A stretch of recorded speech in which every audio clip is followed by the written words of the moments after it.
Breath of the Wild. What are my thoughts on this type of Zelda game?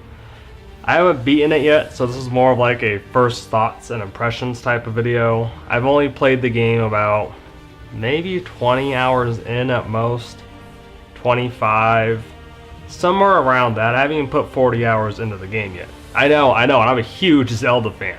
Why haven't I put over 40 hours into Breath of the Wild? Because I'm doing it for you guys. Otherwise, I probably would have marathoned the game at my friend's house or at my own and put other video creation and other adult responsibilities aside, which I clearly did not do. But Breath of the Wild is definitely the same but different type of Zelda game a lot of us fans have been wanting. Now, I'm wanting a game like this since, I guess you can say Twilight Princess, although Twilight Princess was such a story-driven game that I was so engrossed into the story. Even if it took a back seat after you hit the Gerudo Desert area and you figured out that Ganon was behind it. Breath of the Wild gives you a splash of story in the beginning and throws you into the adventure with no bounds, which is also a complaint that I've heard many people have when I actually go and look at some reviews or other YouTubers such as you guys. And yeah, I agree. Yeah, it's possible that you can just go straight to Ganon right from the beginning. After you finish that tutorial, just go straight forward. And I guess you can beat the game in less than an hour. I haven't watched any of these videos yet. I refuse to, and I will continue to refuse doing so until I beat the game myself, which won't be until later this year, that's for sure. But from what I've played so far, which I've played a good chunk of it, but there's still so much more to explore. I've gotten 9 hearts, and I defeated the first divine beast in the Zora domain area. I forget his name already. The elephant one. Very fun, lots of great stuff to go with it. I haven't uploaded that Friday video quite yet, but it's coming within a few weeks, trust me, or maybe a little longer, you'll see. And the game's good. I like the game a lot. It definitely pays homage to the first Zelda game where you're dropped off in the middle of the field and you can go anywhere you want. The producer, Eiji Onuma, excuse me if I pronounced his name wrong, he been wanting to create a Zelda game like this for many, many, many years. And I can see it. I'm happy to be playing this game that he's wanting to create for many, many, many years.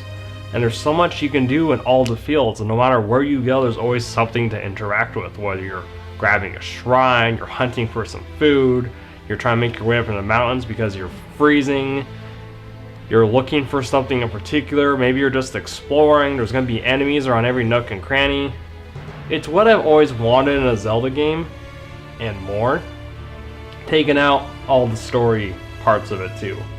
I feel like the story is more bland and the characters that I've encountered so far aren't so much developed, mainly because of an open world game. You can't have a huge story in open world at the same time, so something has to sacrifice. And that's fine with me. I mean, seeing the story in flashback and trying to figure out what's happened to Hyrule many, many, many years ago, which I believe they say it's been 100 years. That's amazing. I like it a lot, and I can't wait to explore more of that. I'm happy there's not hand-holding or there's no partners like Fi or Midna or...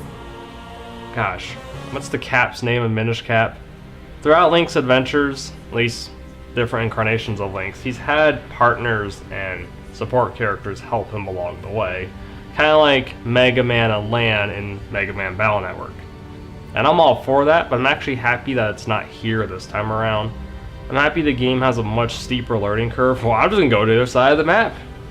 And you just go straight there and get your butt kicked, right? And you kind of have to fight for yourself, figure out what you can and can't do. That's a lot of fun, and it's amazing. I think I've explored maybe 20% of the entire map. And I say 20 because even though I've gotten most of the towers, I'm only missing like 4 or 5 more at most. I haven't gotten a chance to really explore all the nooks and crannies in every set and individual area.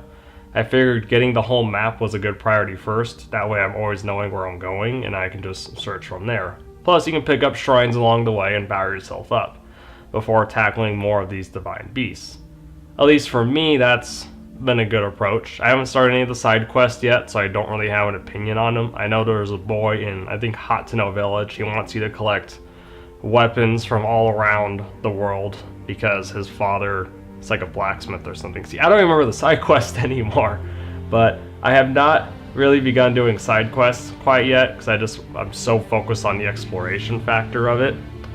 And heck, I'm not even showing you guys my Zelda shirt. It's cold in my house and a storm's coming, but I decided to wear a Zelda shirt for this video, and yeah, here it is. Yeah, I know, a little late, especially since I'm wrapping this up too. But overall, because I don't want to make this video too long, I want to keep these vlogs like 5 minutes or so. It's a good game. I'm happy with the exploration factor of it. I can't say I wish there was more character development, because everyone's going to be saying that too. And I really do look forward to playing more of it. I'm just, what's the word I'm looking for? I guess I'm dreading it being over, because with open world games, even though there's endless possibilities of going through the entire game, your first experience is the most memorable. And I'm not sure if Breath of the Wild has a hard mode. I know DLC is coming. So far the game is good. I wish there was, what's the word I'm looking for? I guess some more things to do in the fields as well. It feels like Twilight Princess, but just with a bunch more enemies and stuff to look for, like shrines and whatnot. And when I say I wish there was more to do, is in the E3 Treehouse gameplays that they showed us last year, they showed us burning fields with fire, and I wanted more of those type of effects. Like, say I put a bomb by this building, can the building fall over and be destroyed? That would be pretty cool, but of course when you put a bomb by the building, it just blows up in place and the building is still there. Not as much as I was hoping. I was hoping for more, I guess, catastrophic things you can do. But at the same time, I'm extremely pleased with what we have, and I shouldn't be even asking for more.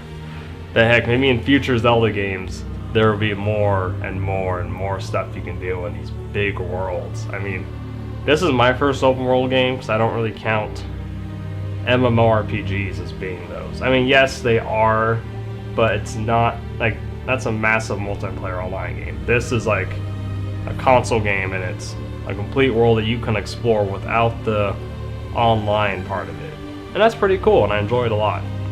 What are your thoughts on Zelda Breath of the Wild? Is it meeting your expectations? Is it everything you hoped it wanted to be? What do and don't you like about it? Please answer those in the comment section below. And don't forget to subscribe to stay updated on future videos. And with that being said, guys, have a good day.